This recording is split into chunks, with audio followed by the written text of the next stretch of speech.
एक बुढ़िया माई थी, उसके 7 बेटे और एक बेटी थी। बेटी की शादी हो चुकी थी। जब भी उसके बेटे की शादी होती, फेरों के समय एक नाग आता और उसके बेटे को डस लेता था। बेटे की वही मृत्यु हो जाती और बहू विधवा। इस तरह उसके 6 बेटे मर गए। 7वें की शादी होनी बाकी थी। इस तरह अपने बेटों के मर जाने के दुख से बूढ़ी माई रो रो के अंधी हो गई थी।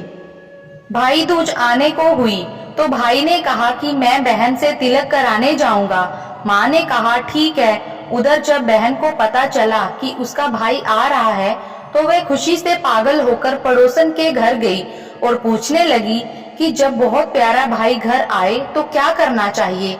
पड़ोसन उसकी खुशी को देखकर जल भुन गई और कह दिया कि दूध से रसोई लेप, घी में चावल पका। बहन ने ऐसा ही किया।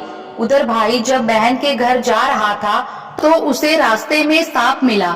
सांप उसे डसने को हुआ।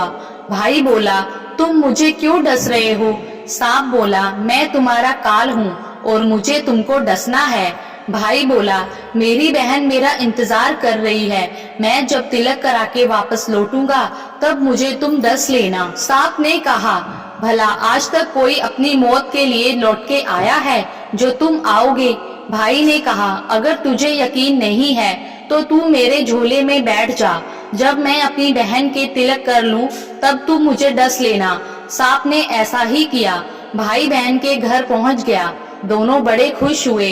भाई बोला, बहन जल्दी से खाना दे, बड़ी भूख लगी है। बहन क्या करे, ना तो दूध की रसोई सूखे ना ही घी में चावल पके। भाई ने पूछा, बहन इतनी देर क्यों लग रही है, तू क्या पका रही है? तब बहन ने बताया कि ऐसे ऐसे किया है। भाई बोला, हे पगली, कहीं घी में भी चावल पके हैं या दूध से कोई रसोई लीपे हैं? गोबर से रसोई लीप, दूध में चावल पका। बहन ने ऐसा ही किया। खाना खाके भाई को बहुत जोर से नींद आने लगी। इतने में बहन के बच्चे आ गए। बोले, मामा मामा हमारे लिए क्या लाए हो? भाई बोला, मैं तो कुछ नहीं लाया। बच्चों ने वह झोला ले लिया जिसमें सांप था। जैसे ही उसे खोला उसमें से हीरे का हार निकला। बहन ने कहा, भैया तूने बताया नहीं कि तुम मेरे लिए इतना सुंदर हार लेके आए हो। भाई बोला, बहना तुझे पसंद है तो तू ले ले, मुझे हार का क्या करना। अगले दिन भाई बोला, अब मुझे जाना है, मेरे लिए खाना रख दे। बहन ने उसके लिए लड्डू बना के एक डब्बे में रख के दिए। भाई कुछ दूर जाकर थक कर एक पेड़ के नीचे सो गया। उधर बहन के जब बच्चों को जब भूख लगी तो माँ से कहा कि खाना दे दो। माँ ने कहा, खाना अभी बनने में देर है। तो बच्चे बोले कि मामा को जो रखा है वही दे दो। तो वह बोली कि लड्डू बनाने के लिए बाजरा पीसा था, वही बचा पड़ा है चक्की में, जाकर खा लो। बच्चों ने देखा कि चक्की में तो सांप पिसा पड़ा है। यह बात माँ को आकर बताई तो वह बावरी सी होकर भाई के पीछे भागी। रास्ते भर लोगों से पूछती कि किसी ने मेरा गैल बटोई देखा, किसी ने मेरा बावड़ा सा भाई देखा। तब एक ने बताया कि कोई लेटा तो है पेड़ के नीचे, देख ले वही तो नहीं। भागी भागी पेड़ के नीचे पहुंची, अपने भाई को नींद से उठाया। भैया भैया कहीं तूने मेरे लड्डू तो नहीं खाए? भाई बोला, ये ले तेरे लड्डू, नहीं खाए मैंने अभी तक। ले दे के लड्डू ही तो दिए थे, उसके भी पीछे पीछे आ गई। बहन बोली, नहीं भाई तू झूठ बोल रहा है, जरूर तूने खाया है, अब तो मैं तेरे साथ चलूंगी। भाई बोला, तू ना मान रही है तो चल फिर। चलते चलते बहन को प्यास लगती है। वह भाई को कहती है कि मुझे पानी पीना है। भाई बोला, अब मैं यहाँ तेरे लिए पानी कहाँ से लाऊं? देख दूर कहीं चील उड़ रही है तो चली जा, वहाँ शायद तुझे पानी मिल जाए। तब बहन वहाँ गई और पानी पीकर जब लौट रही थी तो रास्ते में देखती है कि एक जगह जमीन में 6 शिलाएं गड़ी हैं और एक बिना गड़े रखी हुई थी। उसने एक बुढ़िया से पूछा कि ये शिलाएं कैसी हैं? उस बुढ़िया ने बताया कि एक बुढ़िया है, उसके 7 बेटे थे। 6 बेटे तो शादी के मंडप में ही मर चुके हैं, तो उनके नाम की ये 6 शिलाएं जमीन में गड़ी हैं। अभी 7वें की शादी होनी बाकी है। जब उसकी शादी होगी तो वह भी मंडप में ही मर जाएगा, तब यह 7वीं शिला भी जमीन में गड़ जाएगी। ये सुनकर बहन समझ गई कि ये सिलाएं किसी और की नहीं बल्कि उसके भाइयों के नाम की है। उसने उस बुढ़िया से अपने सातवें भाई को बचाने का उपाय पूछा। बुढ़िया ने उसे बतला दिया कि वह अपने सातवें भाई को कैसे बचा सकती है। सब जानकर वह वहां से अपने बाल खुले करके पागलों की तरह अपने भाई को गालियां देती हुई चली। भाई के पास आकर बोलने लगी, तू तो जलेगा, कुटेगा, मरेगा। भाई उसके ऐसे व्यवहार को देखकर चौंक गया, पर उसे कुछ समझ नहीं आया। इसी तरह दोनों भाई बहन माँ के घर पहुँच गए। थोड़े समय के बाद भाई के लिए सगाई आने लगी। उसकी शादी तय हो गई। जब भाई को सेहरा पहनाने लगे तो वह बोली, इसको क्यों सेहरा बंधेगा? सेहरा तो मैं पहनूंगी, ये तो जलेगा, मरेगा। सब लोगों ने परेशान होकर सेहरा बहन को दे दिया। बहन ने देखा उसमें कलंगी की जगह सांप का बच्चा था। बहन ने उसे निकाल के फेंक दिया।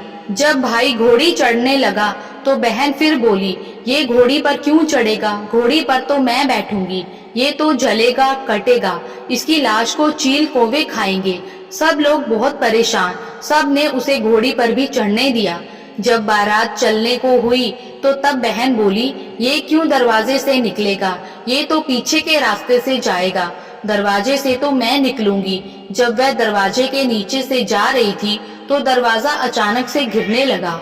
बहन ने एक ईंट उठाकर अपनी चुनरी में रख ली। दरवाजा वही के वही रुक गया। सब लोगों को बड़ा अचंभा हुआ। रास्ते में एक जगह बारात रुकी तो भाई को पीपल के पेड़ के नीचे खड़ा कर दिया। बहन कहने लगी, ये क्यों छाव में खड़ा होगा? ये तो धूप में खड़ा होगा, छाव में तो मैं खड़ी रहूंगी। जैसे ही वह पेड़ के नीचे खड़ी हुई, पेड़ गिरने लगा। बहन ने एक पत्ता तोड़कर अपनी चुनरी में रख लिया। पेड़ वहीं के वहीं रुक गया।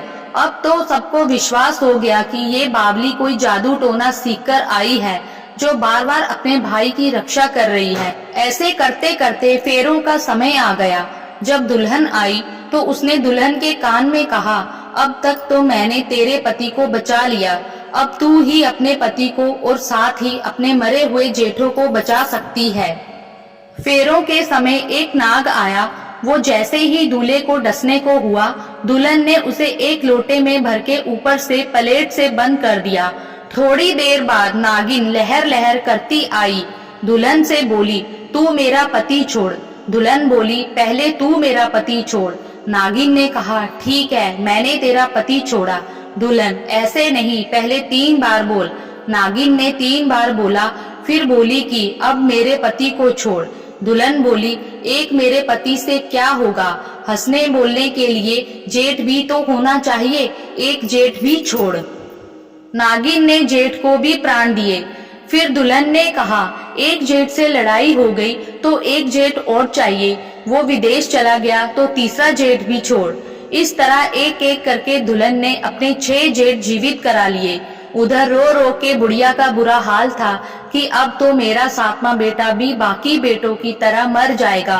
गांव वालों ने उसे बताया कि उसके 7 बेटे और बहुएं आ रही हैं। तो बुढ़िया बोली, अगर ये बात सच है तो मेरी आंखों की रोशनी वापस आ जाए और मेरे सीने से दूध की धार बहने लगे। ऐसा ही हुआ। अपने सारे बहू बेटों को देखकर वह बहुत खुश हुई। बोली, यह सब तो मेरी बावली का किया है। कहाँ है मेरी बेटी? सब बहन को ढूंढने लगे। देखा तो वह भूसे की कोठरी में सो रही थी। जब उसे पता चला कि उसका भाई सही सलामत है तो वह अपने घर को चली। उसके पीछे पीछे सारी लक्ष्मी भी जाने लगी। बुढ़िया ने कहा, बेटी पीछे मुड़ के देख, तू सारी लक्ष्मी ले जाएगी तो तेरे भाई भाभी क्या खाएंगे?